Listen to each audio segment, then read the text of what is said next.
title of this speech is Focus.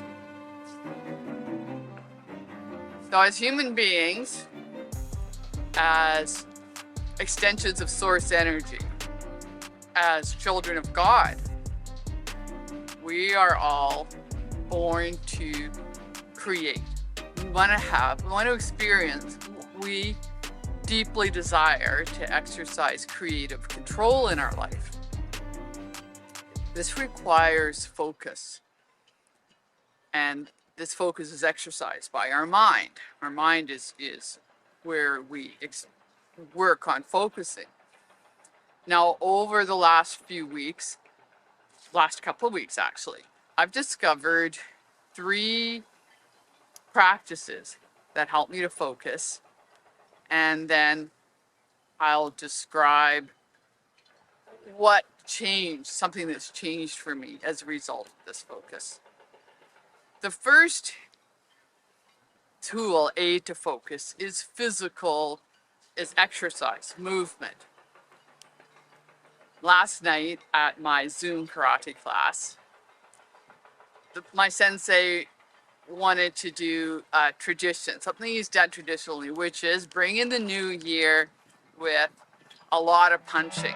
So it's 2023, we're entering into it. He wanted 2023 punches. So I was on Zoom, the others were in the class.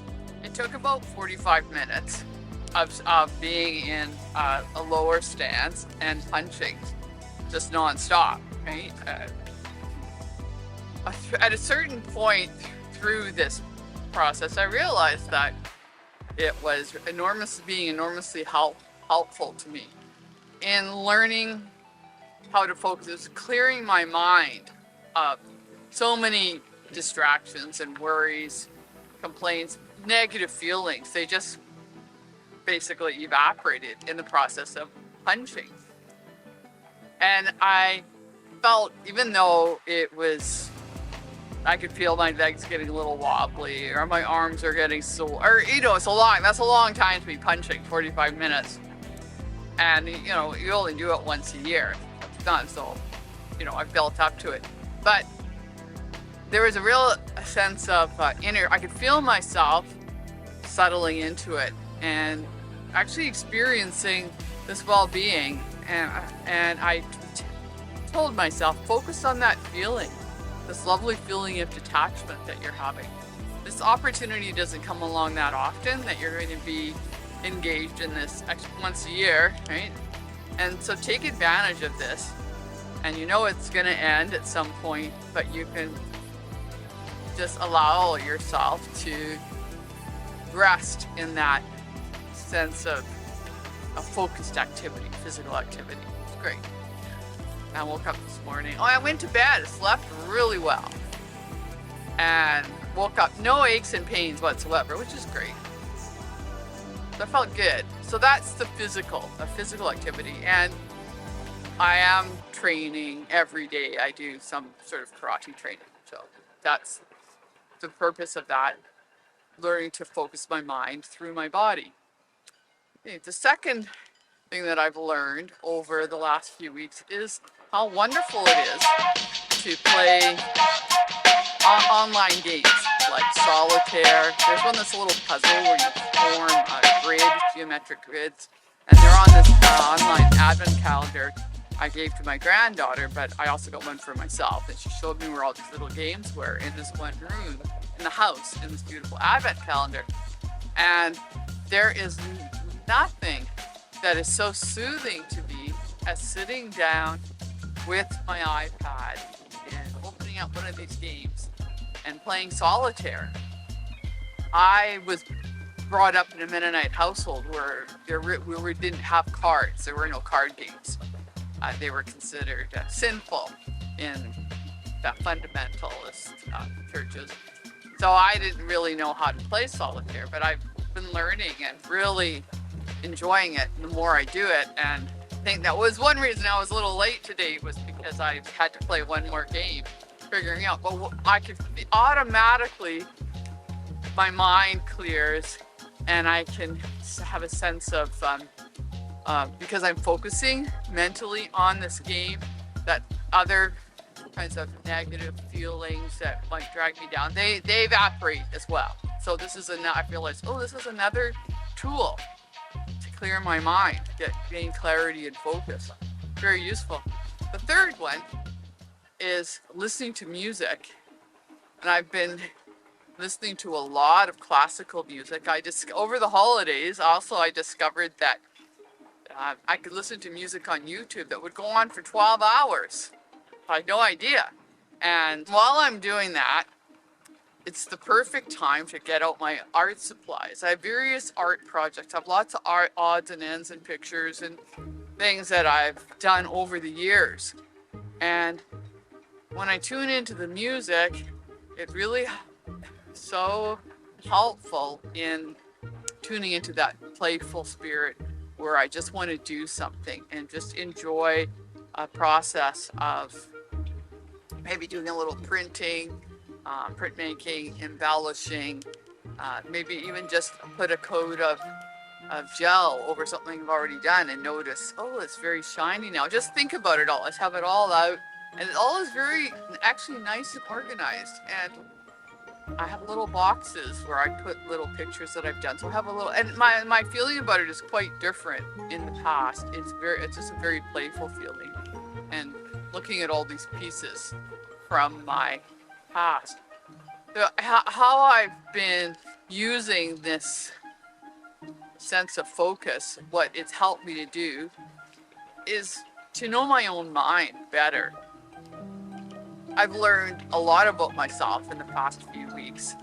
Things that I didn't really acknowledge. Things I might have sensed, but not acknowledged to myself. And this idea of knowing my own mind and being able to learn to focus gives me a more direct route into aspects and things that I feel about myself that have been somewhat hidden, somewhat obscured, and I see that the way that I like to live, the way that I feel comfortable, the way that I like to do things, which is, particular to me, is it to learn about that and understand that does actually take some focus. For me, it takes some mental focus to always check in with myself. Is this comfortable for you? Or how are you feeling about this? Or even to when I'm having reactions of being impatient or frustrated, going, well, asking myself, is this because of a particular lens through which you see the world? It's a habit, habitual behavior that you have. Just noticing. It's helped me to notice things that are very helpful for me so that I'm more accepting of the way that I am, and that all the life experiences I have, situations are actually good for that. And it's all is a satisfying process. This part of myself that knows how to focus is really key, because then I have a sense of control and I have a sense of that I can create my life. I have creative control over my life, and it doesn't mean that I'm being like anybody else. I'm just being like myself. And this is a fun journey.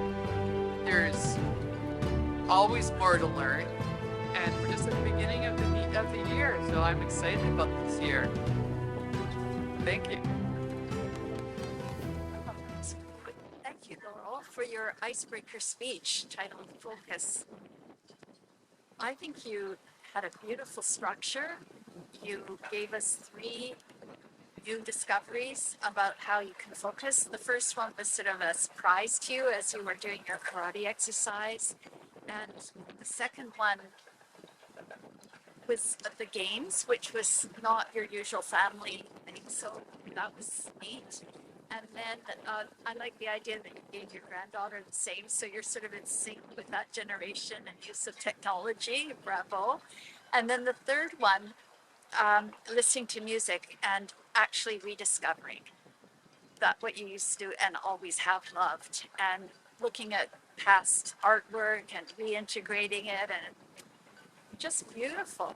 And that you shared that you have been somewhat reflective over the last couple of weeks, and you didn't have to tell us a lot, but we do get from your energy that you're going through something, and it's a journey, and you're excited, but it's the beginning of the year, so you anticipate it will be a long journey.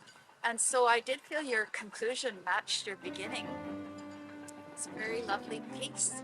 And for an icebreaker, we learned about you. So thank you.